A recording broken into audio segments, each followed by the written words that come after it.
So thanks for joining us. We are so pleased to be able to share some more information with you and spend some more time together today. And today, as Jamie had mentioned, is how dementia changes sensation and perception.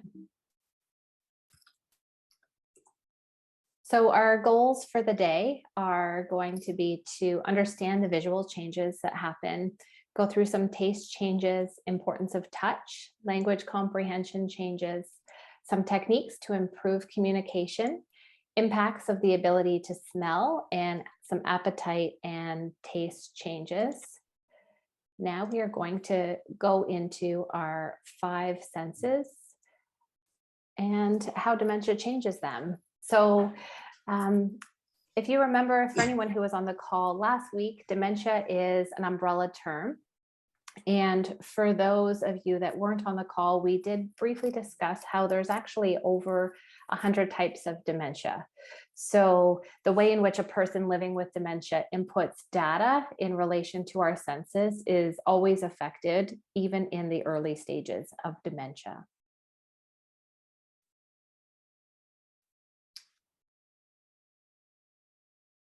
So we're just going to put up an early poll here.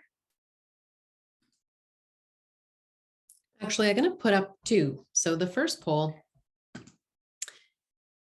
we'll launch it right now. And it's what most closely describes your current role. Are you currently providing care to a family member or a friend who is diagnosed with Alzheimer's or dementia? Do you have another family member that has dementia? Are you yourself experiencing memory loss or have a diagnosis? Are you a healthcare provider within our system here, or a community service provider, a volunteer, or just kind of generally interested?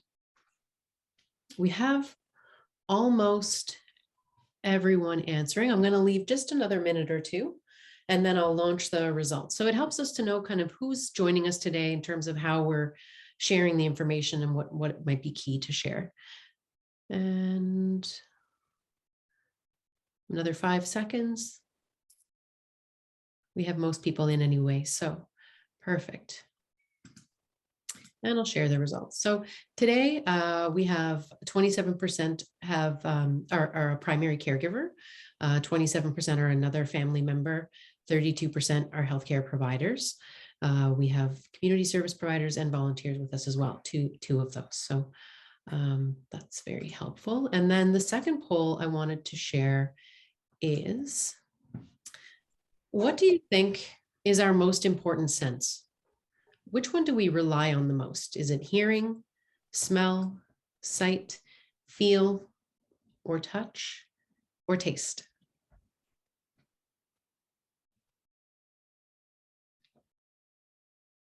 I had to really think about this for a while when Shelley told me that was the poll she was going to use.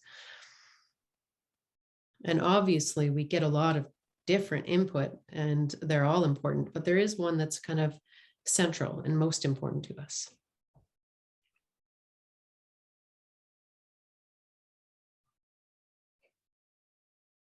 We're at 80% of you who have responded. I'll leave it for another 5 seconds.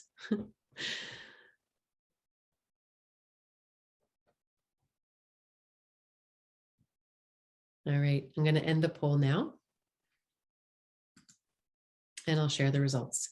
So most of you said sight at 65%, hearing at 17%, feeling touch 9%, smell 4%, and taste 4%. What do you think, Shelley? So that's very insightful. And the majority of you got it right. Our most important form of data input, especially in terms of speaking to dementia, is our sight. So in going into that, I'm going to get you all to do a little activity with me if you're comfortable. If you hold your hand in front of you and use your hand as a helpful guide to help you remember this. So first and most important form of data, we'll put your thumb up, is sight. So first, most important is your sight. The second way we input data is through hearing. So we'll put your index finger up for hearing. Thirdly, we have touch. Then we have smell with your ring finger. And lastly, we have taste with our pinky. So if you can use that as a bit of a visual reminder that sight is first. So when caring for a person living with dementia, it is so important to ensure the person sees and hears you before approaching them. And as we talk about how our senses change with dementia, my hope is that you will leave today with a greater understanding of the why behind why our approach is so important in ensuring a positive interaction and connection.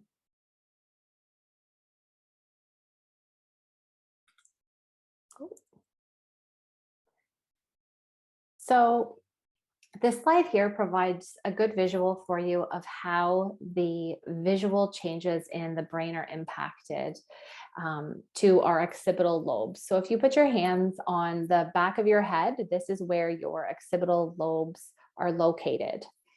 Your data has to go in through your eyes into the back part of your brain before it can be processed. With dementia, the neurons responsible for sending the information are not working as well. So you can see in this slide, it is smaller, there's more space, it's darker, it doesn't look as healthy. And this just gives you a visual of the changes that are happening in the brain. Our vision is impacted by dementia in 4 main ways: our peripheral vision, depth perception, object recognition, and time to focus.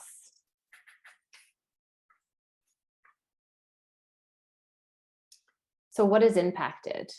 Those 4 things I just mentioned, and then what is retained? Curiosity and the middle field of vision. How our peripheral vision is affected, we will go into some more detail in the coming slides. But firstly, a common example of how depth perception is affected would be that a person might be afraid to step into a tub because they think it is really deep. They can't see that it has a bottom. Another example might be that a black mat on the floor they might see as being a hole, and you'll see people going around that mat instead of walking over it. An example of how object recognition might be affected is they pick up a spoon, but they're no longer sure what to do with it. Visual cues to show them may be very helpful for this. Often mimicking what the motion is that they're going to do is really helpful. An example to do this might be helping them in brushing their teeth. Time to focus, for an example, it may take longer to see something or someone. So processing time, it does naturally slow down with age, but it slows down even more with dementia.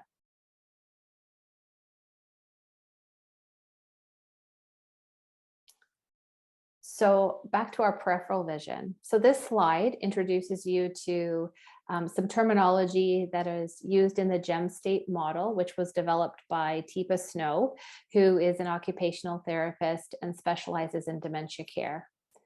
This model uses a positive approach to care and looks at the retained abilities of a person living with dementia as opposed to looking at the losses. So if you're comfortable again, I'll get you to do another little activity. So if you're near anyone, without hitting them, I want you to put your arms out to your sides, wiggle your fingers. A healthy 25-year-old can see the tips of their fingers when looking straight ahead. Now, if you move your arms into a circle, this is known as your peripheral vision. After the age of 25, you lose approximately 1 degree of peripheral vision every year. Now, if you move your arms to about 45 degrees and make a circle, this is the approximate peripheral vision for a healthy 75-year-old. Now, if you want to add dementia to the mix, put your arms straight in front of you and make a circle.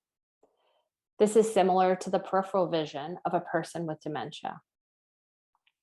The natural loss of peripheral vision is in normal aging is losing about 1% per year.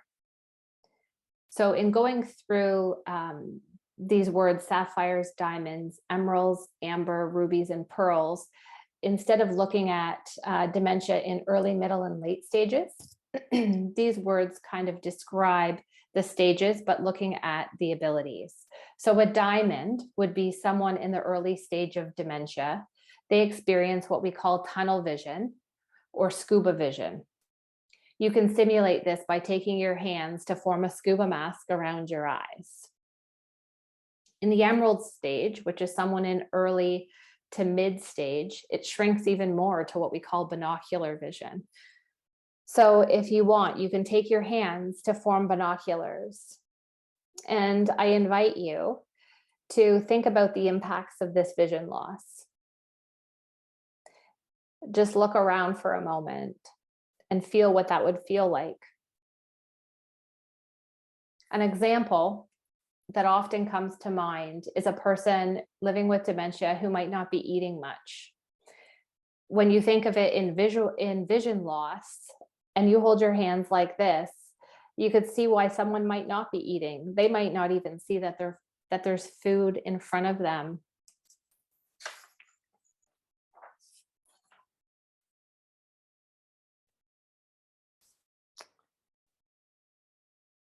Helping with vision changes. There are many ways we use vision when caring for persons living with dementia. We can use signs, pictures, props, and objects as cues. We often use demonstrations to show what or how to do something, such as brushing your teeth. Contrast, color contrast is very important. And by this, I mean, for someone suffering from a loss of depth perception, something as simple as changing the color of the toilet seat or the color on the wall behind the toilet may help reduce the risk of falling or missing the toilet. Name tags often in facilities can be very busy and have small print and pictures, which is difficult for someone without any vision loss to see. Imagine someone living with dementia, what they see of that name tag. A suggestion might be to have a yellow name tags with black print in a large font so that it's easier to read. Gestures and facial expressions can be used to communicate messages even when we don't want them. For rubies, which is someone in a later stage of dementia, this is especially important. And we can use demonstrations to show people what or how to do something. Before I go any further, is there any questions?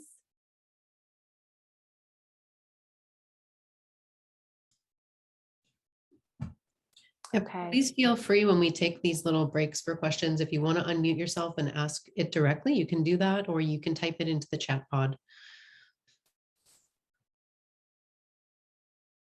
Okay. We'll go to our next poll question then. Sure. So I'm just launching it now. True or false? Dementia causes hearing loss.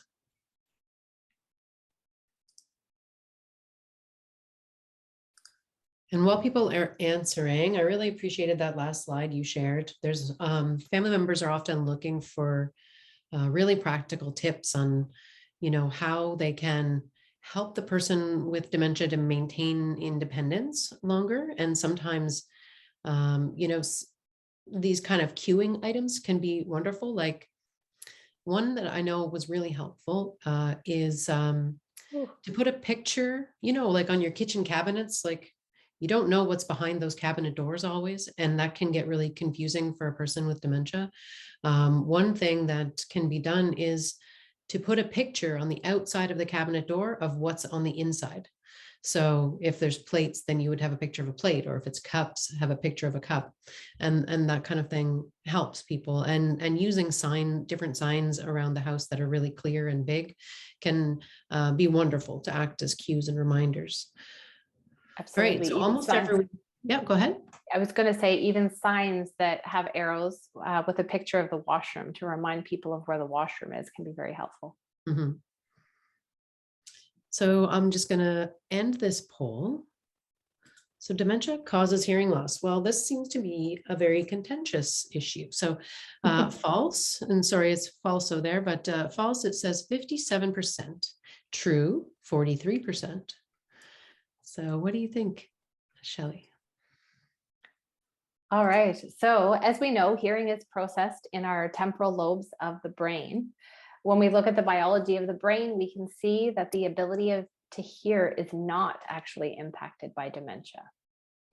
So this is one sense that is not affected.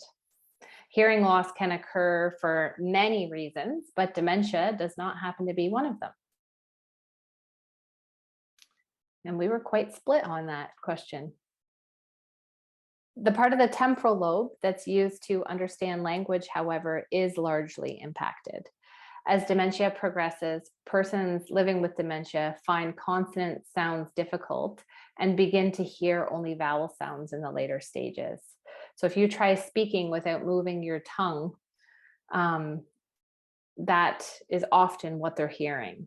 So this means that someone in mid to late stages can process sound, but not always the words that you're saying. So it's important to use gestures as much as we can when we're speaking to give another visual cue.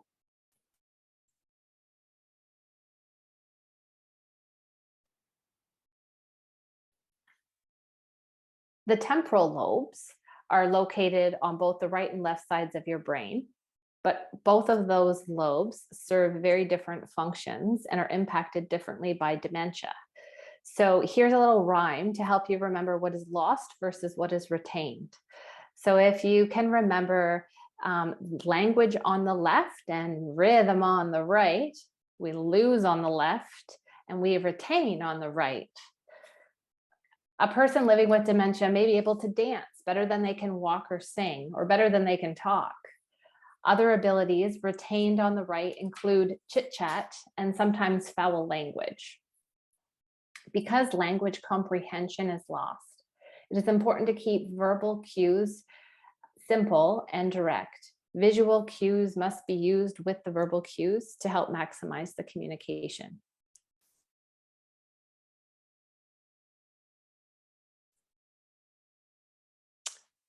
For effective communication, communication is really the backbone to everything we're doing.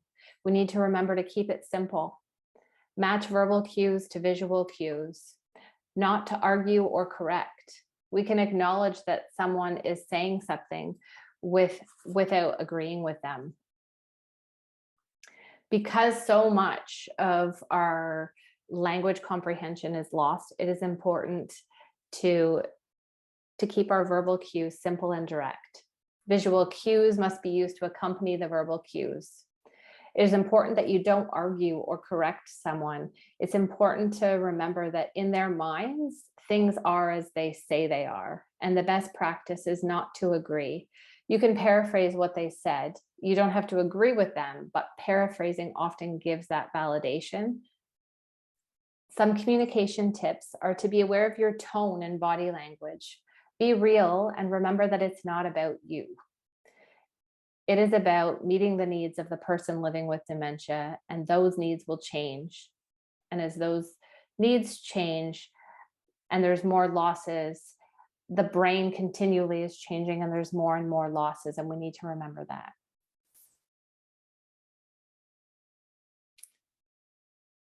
Touch is a desired connection. Sense of touch is retained. Touch is considered one of our most basic human needs and is no different for someone living with dementia. It is just how we go about it that often changes and how we communicate touch. The needs are quite different for every person, and we really need to know the person to understand their need for touch and what works best for them. Touch can be used as a helpful guide to assist, support, comfort, and redirect someone.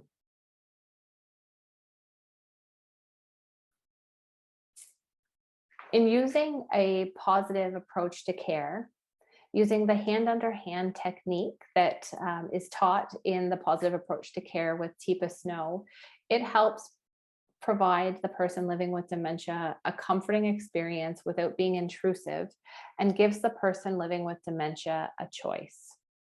To use this technique, you first establish connection through vision and hearing. Once you know the person knows you are there, you can reach out your hand. And if they reach out theirs in return, that is an implied that they're okay to hold your hand. You connect and allow their hand to be on top. This allows them to release when they want to and gives them that sense of control. Is there any questions at this point?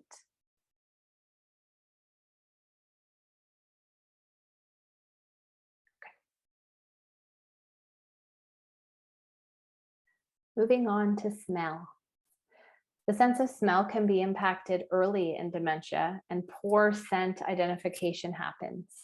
A person living with dementia often loses their awareness of smells such as body odors and the ability to identify where the smell might be coming from. Scents are associated with feelings. Positive, calming smells can be soothing. If a smell is accompanied by a negative experience, it may trigger this response again in the future. So, knowing the person's history, their likes and dislikes, is very helpful in identifying scents they may enjoy. An example of how the loss of smell might affect a person living with dementia: they may lose the desire to eat. We often are drawn to food not only by the appearance of it, but by how it smells. So that drive to go towards the smell of something that we love diminishes often.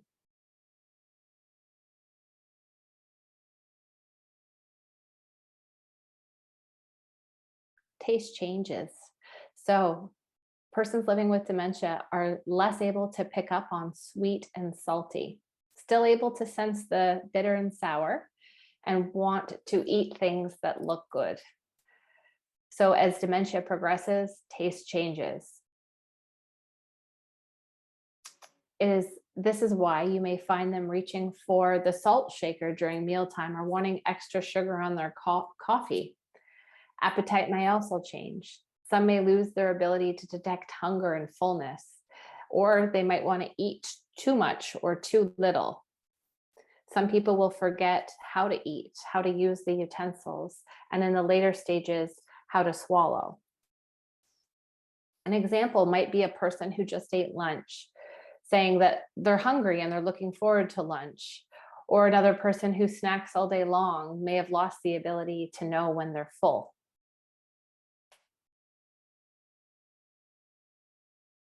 It's also important with taste changes.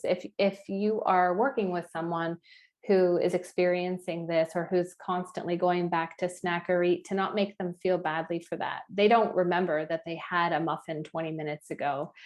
We can help them with making better food choices and encouraging them to maybe do another activity as a distraction, but we always need to remember to respect their dignity throughout this.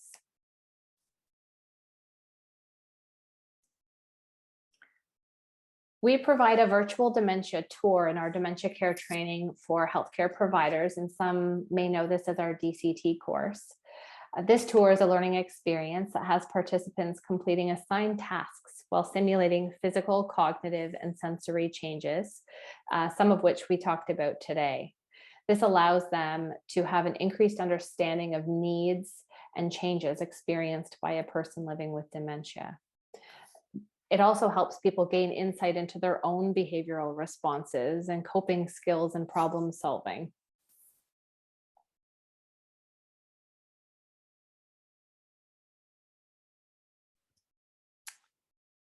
So in closing today, our first and most important takeaway is that if we put our hands out again, that sight is greatly impacted, and it is our most important source of data input. So we need to remember that. Hearing is the one sense that is not directly impacted by dementia. To keep verbal cues simple and direct. To try the hand-underhand approach when communicating using touch. Color contrast is important. Taste and smell are important, and that each day is a new day with new needs. Meet the person where they're at. It's important to remember that people living with this disease, their capacities are changing in ways that they are not able to express to us. We need to remember the changes and losses happening in the brain and to meet the person where they're at. So I thank you all very much for your time and for listening, and invite any questions anyone may have. So the chat pod is available to you. And if you would like to ask a question, just unmute yourself. And I see, Nancy, you're trying to, but I can't hear you. I don't know. And you're not muted. Can you hear me now? There you are. Can you hear me now? Yep. Okay, hi. I was just wondering, those changes, do you ever one day find that that they can't do certain things, and then 2 days later find that they can, like, is there a little bit of a thing? So you shouldn't presume, I guess. Absolutely. And important to, so if to allow as much independence as possible. So if, if one day, if you think about ourselves too, we don't all have great days. So if one day someone's not able to feed themselves very well, and 2 days later they can, most certainly just encourage that independence as much as possible. In particular, with a vascular component or with a Lewy body dementia, there can be a fluctuating course. So abilities can really change day to day, depending on what's going on in the brain, like with blood pressure and different things like that. So for some dementias, there is more, good days and bad days is what people say. We hear them say it like that quite a bit. Hope that answers your question. Is there any of the, the different senses or the topics that you would like to hear a bit more about before we sign off for the day? Because we can go back to a slide if there was something that caught your interest, even if you don't have a particular question. And while you're thinking about that, I'll just go over, if you were here last week, we did talk a bit about our programs and services. In particular, I'm happy to announce that we have a new program that's starting up across the island. It's called Wellness Connect and Care, PEI. One component of the program is that we will have a weekly walking group open for persons living with the disease and their caregiver to come together in a dementia-friendly environment to go walking in each of those areas. So O'Leary, Summerside, Charlottetown, and Montague. We're looking for volunteers to help us lead those groups. And we're excited to see that launch, probably be getting started with those in June beforehand if things go well. The other component of the program is we're going to be running some social activities for the person with dementia as well as caregiver, or the caregiver can just attend on their own as well. These will be kind of a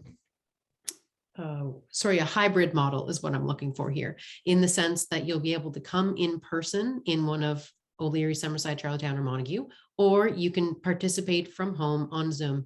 And those are going to be volunteer-led events like, well, we're hoping to do different arts and crafts. We might have some games nights. We'll have some conversation groups around different topics of conversation. And then we'd also like to have some musicians come in and do either concerts and or some sing-along opportunities. Those, again, will be also launching in June. The information will be in the newsletter and on social media for sure. So we hope that you'll join us. We're very excited to be launching this program, thanks to funding we received through the New Horizons for Seniors program. And then would you just go to the next slide? I'd like to to let you know that next week we have Eating Well, a brain healthy diet. We're going to look at what types of foods are good to support brain health, both before, like across the lifespan, I should say, as well as after a diagnosis of dementia. So it's really important that we support our brain health throughout the lifespan, but we can also, for people who have a diagnosis of dementia, provide a diet that is more brain healthy. The following week, we're going to look at physical exercise in dementia, and that specifically will look at the research around what kind of exercise should we be doing, for how long, at what intensity, and what is the frequency, and why, how that exercise impacts our health, and in particular, how it can help to reduce falls as well. We know that if a person with dementia has a fall, what you typically see is a worsening of the cognitive symptoms, and often there isn't a recovery, even if there was a hip break and everything heals physically, the cognition doesn't come back up. So it's really critical to reduce the amount of falls, and exercise and strengthening is one of those components. The DCT, the next sessions for DCT are found at the bottom, and that information is also online. And lastly, our annual IG Wealth Management Walk for Alzheimer's is coming up in May. We are very excited to be having 4 in-person events this year. They're a little more informal than our walk usually is, so you can just drop in and visit us and go walking anytime between 1 p.m. and 3 p.m. on May 29th. It's a Sunday. And we will have walk locations in O'Leary, Summerside, Charlottetown, and Montague. You can also just do what we've done for the past couple of years, which is walk your way in May. You can take photos of yourself walking if you prefer not to gather on the day of the walk. And you can either join as an individual walker, or you can put in a team. The Alzheimer's Society team is alls in, and it's all of us from across the island.